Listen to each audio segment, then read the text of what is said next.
dernier jour de la semaine, les titres de ce 13h. 4 agents de santé agressés au centre hospitalier universitaire de Tengango après le décès d'une patiente. Une équipe gouvernementale s'est rendue sur les lieux de l'incident pour soutenir les blessés et encourager le personnel de l'hôpital. Précision dans ce 13h. Et dans ce 13h, nous faisons un zoom sur les produits locaux de plus en plus visibles dans les supermarchés alimentation. Un concept de distribution du Made in Burkina favorable à la politique de promotion du consommant local. Reportage à suivre dans une dizaine de minutes. Et dans ce 13h, la chronique Société qui jette un regard sur la circulation des tricycles. Les usagers des 3 roues se comportent souvent comme les rois de la route. Les scènes à vous couper le souffle avec au bout de compte des dégâts énormes. Nous retrouverons Charles Tiandrebego en fin d'édition. Voilà pour la une. Madame, Monsieur, bonjour et merci de vous informer sur la RTB. Une patiente a perdu la vie hier au centre hospitalier universitaire de Tengango et furieux, son époux a agressé plusieurs agents de santé. Une équipe gouvernementale composée des ministres de la Santé, de la Fonction publique et de la Communication s'est rendue en fin de soirée sur les lieux de l'incident. Une visite pour s'enquérir de l'état de santé des agents agressés et témoigner le soutien du gouvernement au personnel de l'hôpital. Le point avec Salifou Belem et Yanki Teda. Près d'une heure de visite et les choses se précisent. Service clinique, bloc après bloc, les émissaires du gouvernement prennent le pouls de Tengango quelques temps après l'incident. Aujourd'hui, 4 agents du centre hospitalier universitaire Tengango, dont 3 agents de santé et un vigile, ont été victimes d'une agression par arme blanche par un accompagnateur d'une patiente malheureusement décédée. Les services du CHU Tengango sont d'ores et déjà à pied d'œuvre pour assurer une prise en charge adéquate. Les informations reçues des cliniciens sur les blessés quant à leur suivi médical rassurent, selon le porte-parole du gouvernement. Des explications qui ont été reçues, est heureux de voir qu'il y a 2 ce soir qui sont hors de danger, 2 qui sont toujours prises en charge, mais le constat que l'on fait, c'est que toutes les conditions sont réunies pour que la prise en charge soit optimale. Alors, le deuxième élément important, c'était de rencontrer ce personnel-là qui a été choqué, traumatisé par l'agression de ce matin, pour leur apporter un message de réconfort, de soutien, parce que on peut dire que ce sont des guerriers de la santé, parce que ce soir, malgré le traumatisme, ils sont toujours mobilisés dans tous les services. Et le message de soutien à leur endroit est porté par le chef de la délégation, le ministre en charge de la fonction publique et du travail. Nous comptons sur votre compréhension, votre sens de responsabilité, votre sens d'écoute et de calme. Dès lors qu'on est dans un pays où il y a des gouvernants et que les gouvernants prennent leurs responsabilités face à un certain nombre de situations, il faut avoir confiance. Et nous allons suivre ce qui se passe et nous allons réunir également les conditions pour que les familles n'aient pas à débourser de l'argent pour les soigner. Ça, c'est du rôle du gouvernement. Ce qui est du ressort du gouvernement, ça sera fait. Nous tenons à vous inviter au calme, à la sérénité et laisser le gouvernement agir. Et la première action du gouvernement, l'agresseur est entre les mains de la police et une enquête judiciaire est ouverte pour faire la lumière sur cette affaire. En attendant, le gouvernement invite les populations à faire attention aux informations de pareilles circonstances. En l'état actuel des choses, ce que le gouvernement demande également aux citoyens, c'est de faire attention à l'information dans des circonstances pareilles. Les premières informations qui ont circulé faisaient état d'un patient qui serait tombé d'un lit d'hôpital et qui aurait perdu la vie. Et donc, on ne va pas trop s'avancer sur des conclusions d'une enquête qui sont en cours, mais on peut d'ores et déjà démentir de façon formelle ces informations faisant état d'un patient qui serait tombé de son lit d'hôpital. En outre, le gouvernement apporte sa solidarité et sa compassion à la famille de la patiente décédée et lui présente ses condoléances. Un atelier de plaidoyer s'est ouvert ce 11 novembre à Ouagadougou en vue de contribuer au renforcement de l'offre de soins palliatifs du système de santé au Burkina. Il s'est agi pour les participants de dégager des stratégies à même d'améliorer la qualité des prestations dont l'objectif est de soulager la douleur, d'apaiser la souffrance psychique et sauvegarder la dignité du malade. Précision avec Kwale Nebi et Oumoussissé. Développer et renforcer l'offre de soins palliatifs dans les hôpitaux burkinabés, c'est l'objectif de cette rencontre qui réunit ces acteurs de la santé. Des acteurs qui s'appuient sur des chiffres de l'Organisation mondiale de la santé OMS, chiffres selon lesquels plus de 56 millions de personnes ont besoin de soins palliatifs dans le monde et par an. Au Burkina Faso, elles sont estimées à environ 60 000. Les soins palliatifs, ce sont les soins d'assistance que nous apportons à un patient lorsque le parcours curatif n'est plus possible. Et nous avons un pressentiment de fin de parcours des aspects de guérison et c'est des personnes qui sont atteintes effectivement de maladies potentiellement mortelles et qui sont en fin de parcours pour ce qui est du domaine curatif. Et pour une amélioration de l'offre de soins palliatifs, le Burkina Faso, avec l'appui de l'OMS et des associations de lutte contre le cancer, a entrepris depuis 2019 une série d'activités. Se sont tenus l'atelier d'élaboration des modules de formation en soins palliatifs, la formation des formateurs en soins palliatifs à l'intention des enseignants des écoles et centres de formation en santé, la formation des prestataires sur la production de la morphine sirop et bientôt la formation des prestataires de soins des districts sanitaires sur les soins palliatifs. En plus, l'OMS a élaboré et mis à la disposition des États membres une série de guides comprenant des conseils pratiques pour évaluer et renforcer les soins palliatifs dans les systèmes de santé, mais aussi pour assurer leur intégration progressive et réussie. Un mot de religion et on s'interroge sur le rôle de la femme musulmane dans le contexte sécuritaire au Burkina. Ce thème a été décortiqué hier à Ouagadougou à la faveur de la conférence publique organisée par le Conseil islamique burkinabé, une rencontre qui a connu la présence de hauts dignitaires de la communauté musulmane, dont le président de la FAIB, Fédération des associations islamiques du Burkina. Témoignage de Amadou Ilboudou et Caroline Ouari.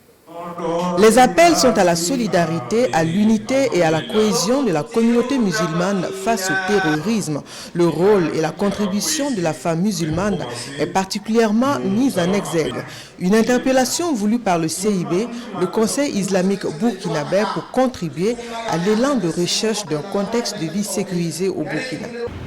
Compte tenu du contexte sécuritaire, cette conférence était nécessaire pour contribuer à éclairer la femme musulmane, donc surtout dans ce contexte-là.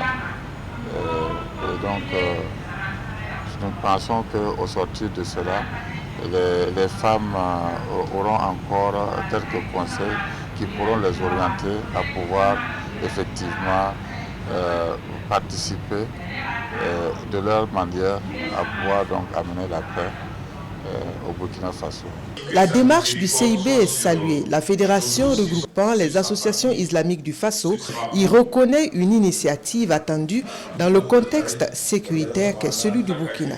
Dans le contexte que nous vivons aujourd'hui, si les femmes intellectuelles arabophones ont vu cette idée pour faire ce séminaire pour impliquer tous les musulmans dans la réflexion de la paix de notre pays, je pense que c'est salutaire. Des conférences similaires sont prévues pour se tenir dans toutes les autres provinces du Burkina. Dans un tout autre registre, nous parlons de la formation des appelés SND au GIFA, groupement d'instruction des forces armées. Les fonctionnaires de l'État y sont formés sur les fondamentaux militaires et le métier des armes, une façon de les adapter aux règles de la vie militaire et les guider dans le sens à surmonter les défis actuels avec des codes comportementaux nouveaux. Zoom avec Bernard Kombelem et Aimé Solange-Kigma. À la direction régionale du Service national pour le développement des hauts bassins, Logé au sein du GIFA, le groupement d'instruction des forces armées, la formation exclusivement civique et militaire vise à outiller les appelés fonctionnaires de l'État sur les fondamentaux militaires. Il s'agit de les initier au métier d'armes et de leur inculquer les valeurs cardinales chères au développement de la nation. C'est une formation axée sur les volets intellectuels et physiques. Ces stagiaires, depuis leur arrivée au sein du groupement d'instruction des forces armées, font montre d'un excellent état d'esprit, toute chose qui présage l'atteinte des objectifs fixés dans le cadre de cette formation.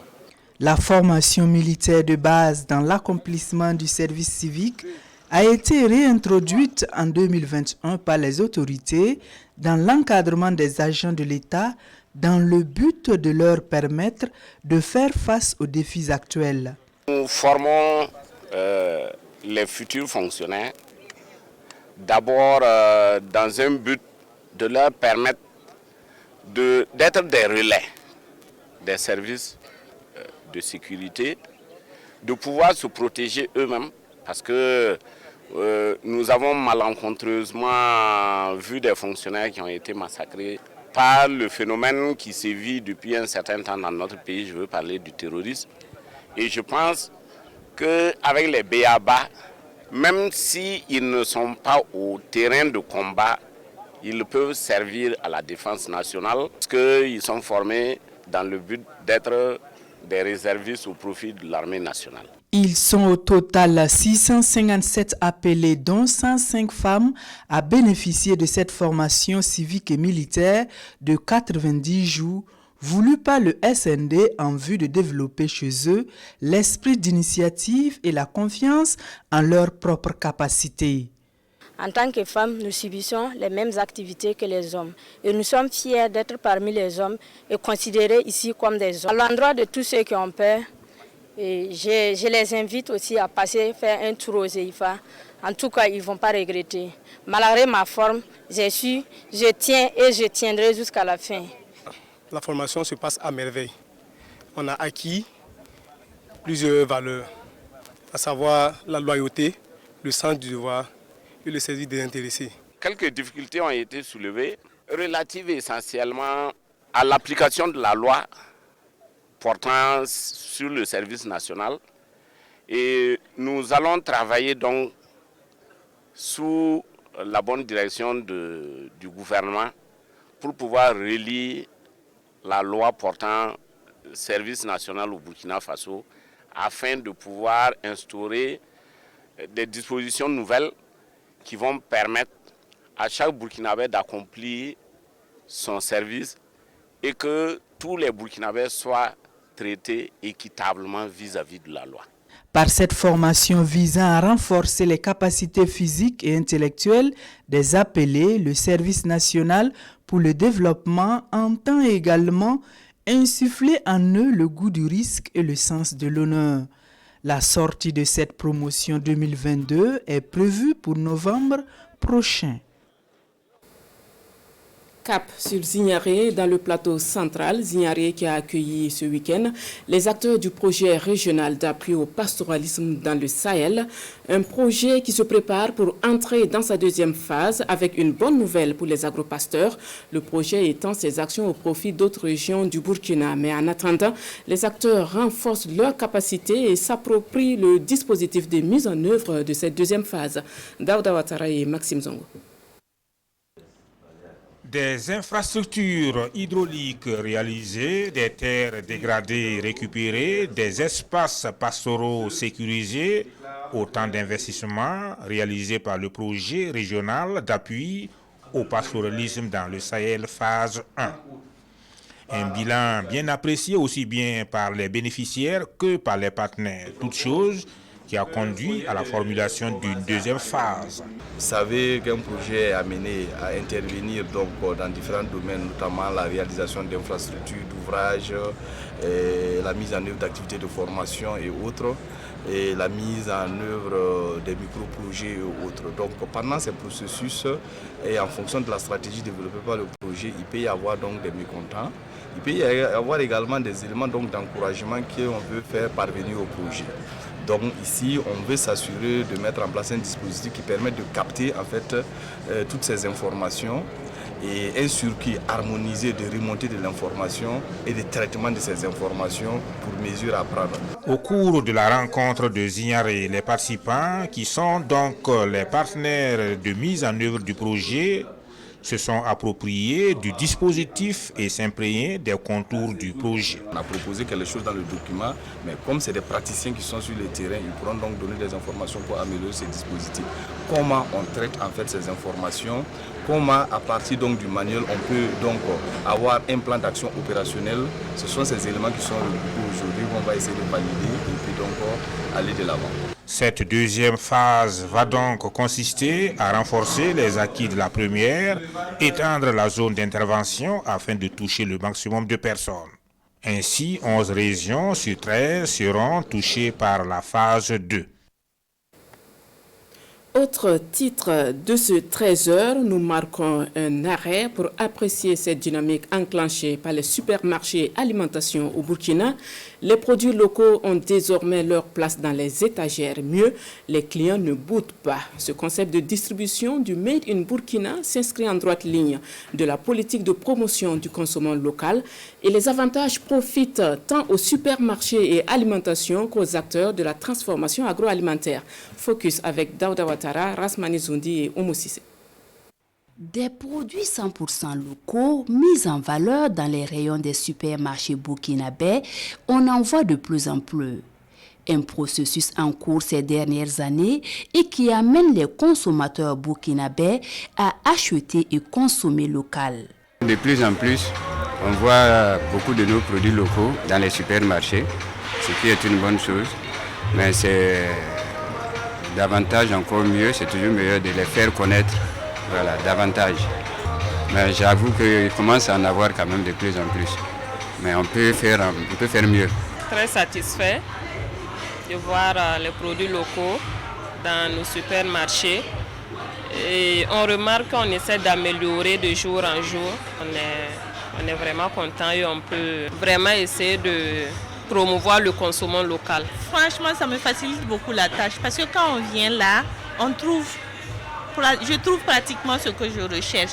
Bon, je n'ai pas besoin d'aller au marché, tourner un peu partout. Des produits locaux qui tutoient désormais les produits importés, tant au niveau qualité qu'au niveau prix. Un véritable atout. Les produits locaux sont de plus en plus représentés dans les rayons. On en trouve facilement et à des prix assez concurrentiels par rapport même au marché.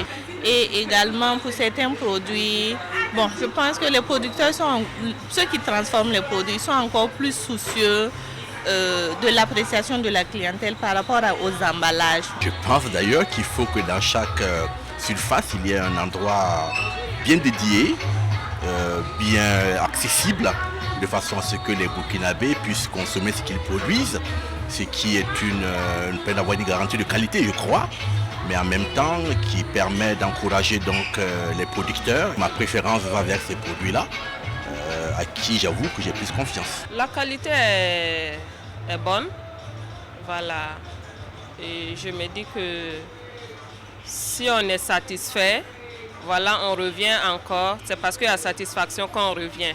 Voilà, donc côté qualité, vraiment, il n'y a pas de problème. Dans ces supermarchés de la capitale burkinabé, de la farine de maïs, de petits milles, du fonio précuit, des épices, des biscuits, du jus instantané, le choix est varié et multiple. Dans la transformation agroalimentaire depuis 2006, Judith Ouedraogo a ses différents produits dans les supermarchés et alimentation de la place. Moi, je sors avec mon produit, je propose. Je demande à voir le responsable de l'alimentation. Je présente mes produits, je propose des prix et il choisit ce qu'il veut. Et c'est comme ça que je me retrouve dans plus de... À Ouaga, ici, nous avons à peu près une vingtaine. Nous sommes à Koudgou, nous sommes à Kaya, nous sommes à Pau, de temps en temps à Manga et à Oundé aussi. Le partenariat permet donc de valoriser les produits locaux et de mieux les faire connaître. Que ce soit pour des raisons environnementales ou économiques, tout le monde y gagne. Si ce n'était pas à cause de... Je pense qu'on n'allait pas aller loin. Donc je peux dire qu'avec les alimentations, nous arrivons à produire continuellement parce que les produits sortent continuellement. Nous ne pouvons que les saluer, les dire merci parce que grâce à eux, les familles mangent. En plus des produits transformés, certains supermarchés proposent à la clientèle des produits frais made in Burkina Faso. Un concept de distribution qui soutient la production locale et répond ainsi aux besoins des consommateurs en s'associant avec les producteurs. À côté des produits locaux, il y a les produits et articles importés, également prisés par les Burkinabés. Ceux qui ont besoin d'articles made in Maroc peuvent se rendre du côté du Siao à Ouagadougou où se déroule la foire traditionnelle, la traditionnelle foire marocaine. L'exposition s'est ouverte hier samedi et donne à voir une gamme variée d'articles fabriqués au Maroc. Avec cette foire, c'est la culture du royaume chérifien qui se laisse découvrir par les populations de Ouagadougou. Urbain Benito Somé et Yankiteda. Les produits marocains dans l'espace commercial du Burkina. C'est désormais une tradition depuis 2015 pour le groupe de répondre présent sur le marché burkinabé à chaque fin d'année avec des produits typiquement propres à la culture du royaume chérifien. Je suis fabricant de chaussures. On amène les chaussures femmes, hommes, enfants, parfums, les savons, l'huile d'olive, les fruits secs. On a encore les robes, les costumes, les pantalons, les jeans. Les poteries marocaines, les poufs et tout ça. À côté des vêtements, chaussures et ceintures, il y a également des épices et pas seulement. Il y a les huiles d'argan, huile d'ail, huile de curcuma. Il y a beaucoup d'huiles naturelles pour la beauté des femmes et des hommes en même temps. Il y a le savon noir marocain, le célèbre savon noir bio et naturel. Il y a des épices bio et naturelles. On a des assaisonnements pour poulet, pour viande hachée. Il y a le nouveau, c'est assaisonnement pour les spaghettis et les pâtes. C'est tout et bio et naturel, 100%. Nous sommes au deuxième jour de l'exposition et le salon se laisse visiter à l'image de Dame Ouedraogo, une habituée de la foire marocaine. Je suis venue faire mes courses. Je me suis fait plaisir, tout simplement, et je suis très contente d'être là. Alors j'ai commencé par les robes, elles sont belles. J'en ai pris une, ensuite j'en ai profité pour prendre chaussures. J'ai vu qu'il y avait des épices aussi. Alors j'en ai pris pour la cuisine et puis des thés aussi pour la digestion. Cet homme vient également se faire plaisir. Il est déjà à son deuxième passage. Je viens pour voir les articles et voir ce qui m'intéresse et se reprendre. Hier, j'étais là même. Voilà, donc j'ai pris quelques articles. La foire marocaine allie qualité et coût bien étudiés pour toutes les bourses. Ici au Siao, comme salon, ça fait la 5e édition. Tu vois, on revient. Si ce n'est pas la qualité, tu ne vas pas... Comment tu vas dire à les gens? Les prix, c'est abordable. Malgré que les augmentations dans le marché, mais on a fait le maximum pour maintenir nos prix. On n'a pas changé de prix. C'est les mêmes prix de chaque fois. Des produits cosmétiques ou vestimentaires en passant par les chaussures, les épices et autres produits issus du royaume chérifien. Bref, c'est un véritable marché marocain qui est établi sur le site du Siao et c'est jusqu'au 31 décembre prochain. Les lauréats de la 7e édition des Sotigi Awards sont connus depuis hier dans la soirée. Ils étaient une vingtaine à recevoir des trophées pour s'être illustrés comme meilleurs acteurs du cinéma et des séries télé du continent africain. La plus haute marche est gravie par le Sénégalais Roger Femon Salah qui remporte le Sotigi d'or et le prix du meilleur acteur de l'Afrique de l'Ouest. Ambiance avec Rasmani Zondi et Tramanso. Les baobabs dorés des Sotigi Awards font pour la 7e fois des heureux parmi les légendes du cinéma africain et sa diaspora. Au bout de la soirée, c'est l'acteur sénégalais Roger Felmon Salah qui remporte le Graal. Une fierté, ça veut dire qu'on reconnaît ce que je fais. Le cinéma africain a un bel avenir parce qu'on a aujourd'hui des jeunes comme Roger qui gagnent 2 Sotigi. Ça veut dire qu'il y a aussi des jeunes frères derrière moi qui nous regardent, que nous inspirons. Pour moi, le cinéma africain, c'est l'avenir, c'est le futur. Je suis très content. Ce n'est pas seulement à cause du prix ou du succès dans ma carrière, plus que cela. C'est important parce que c'est une distinction faite par mes pères, mes frères et sœurs africains. Dans la catégorie Burkina Faso, les lauréats sont Minata Diéné et Issa Ouedraogo. Les meilleurs acteurs des différents pôles cinématographiques du continent reçoivent des trophées, des prix spéciaux et des lots des partenaires de l'Académie des Sotigui. Je suis satisfait de l'organisation de cette 7e édition. Ça n'a pas été du tout simple, parce que pour nous, il fallait relever un défi. Dans un contexte où au Burkina Faso, les gens, généralement les promoteurs, ont reporté tous leurs événements. Et pour nous, il fallait démontrer le contraire. Pour nous, il fallait aussi présenter le Burkina autrement. On ne pouvait pas continuer à subir ce que nous connaissons. Mais aujourd'hui, l'Afrique était réunie ici. Ça veut dire que le Burkina vit encore. Ce carrefour du 7e art africain, c'est aussi un coup de projecteur sur la Guadeloupe, pays invité d'honneur. Les mêmes problématiques qui sont en Guadeloupe le sont aussi au Burkina. Donc nous allons nous hisser au-dessus de l'épaule d'un géant qui s'appelle le Burkina, puisque c'est le temple même du cinéma. Mais nous allons aussi construire ensemble, parce que c'est ensemble que l'Afrique sera plus forte. Les Sotigui Awards 2022, c'est aussi des rencontres professionnelles, des formations sur le thème de l'édition, la promotion des acteurs du cinéma à travers le digital. La 27e nuit des champions, cette cérémonie qui récompense les sportifs burkinabés s'est déroulée ce vendredi 11 novembre au Palais des Sports de Ouaga 2000, un pari tenu par l'Association des journalistes sportifs du Burkina AJSB. Malgré le contexte difficile, 30 athlètes et 4 personnalités ont été honorées à l'occasion. Retour sur les temps forts avec Daouda Ouattara et Mamadi Wena. Le plus simple aurait été d'annuler la 27e édition de la Nuit des Champions. Mais à l'image des sportifs, les journalistes de sport n'aiment pas la facilité, ils aiment plutôt prouver.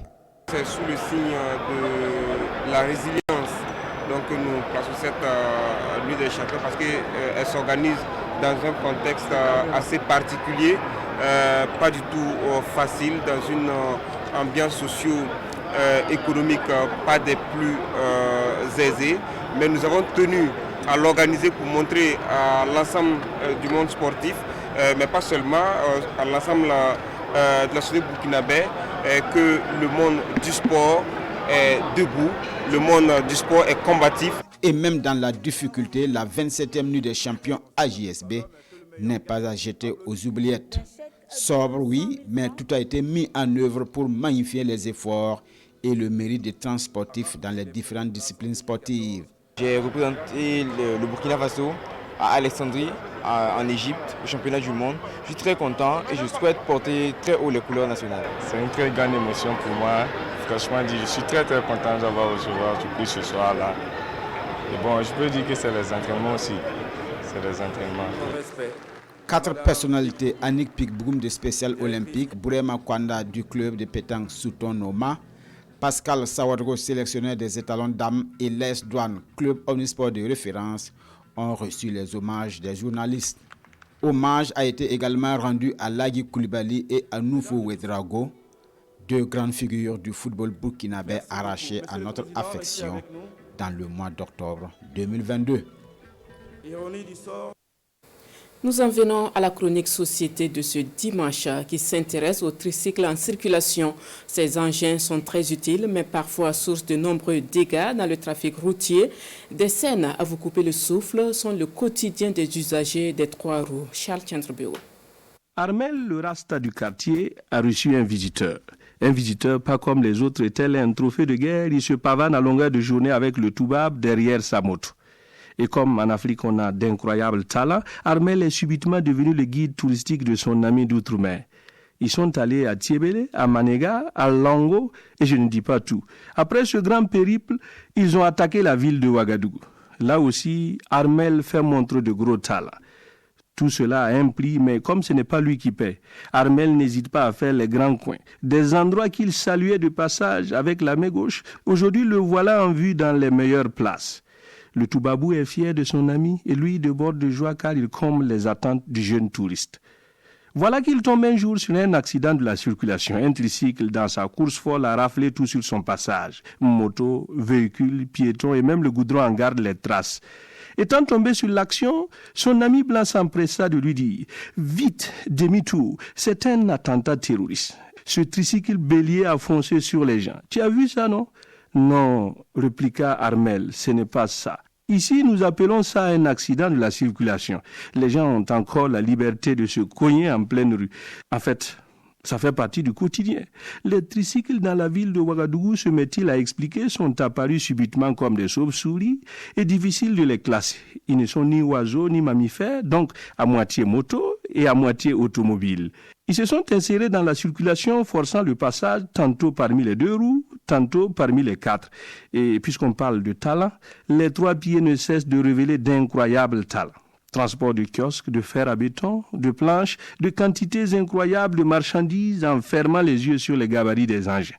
Et les faits divers sont nombreux. En plein trafic routier, on a vu un tricycle tournoyer sans cesse. L'explication était simple. L'engin a perdu une roue arrière et le moyeu en contact avec le sol, pour ceux qui ont fait du basket, est devenu un pivot. Comme les autres roues poursuivaient leur course, ils ne pouvaient qu'exécuter des cercles avec l'effet de cirque en pleine rue. Plus loin, dit-il, la surcharge n'a pas laissé de chance à un conducteur. La roue avant ne pouvant à elle seule être un contrepoids, alors le tricycle a basculé vers l'arrière, suspendant le conducteur en l'air. Alors, Armel, pour finir de convaincre son interlocuteur, promet de l'amener voir le spectacle gratuit de ses engins à Sankara-Yare sur l'avenue 56. C'est là-bas, dit-il, que les nouveaux conducteurs viennent se faire la main. Si tu y passes et repasses sans perdre tes rétroviseurs, alors tu peux conduire dans n'importe quel recoin de la ville de Ouagadougou.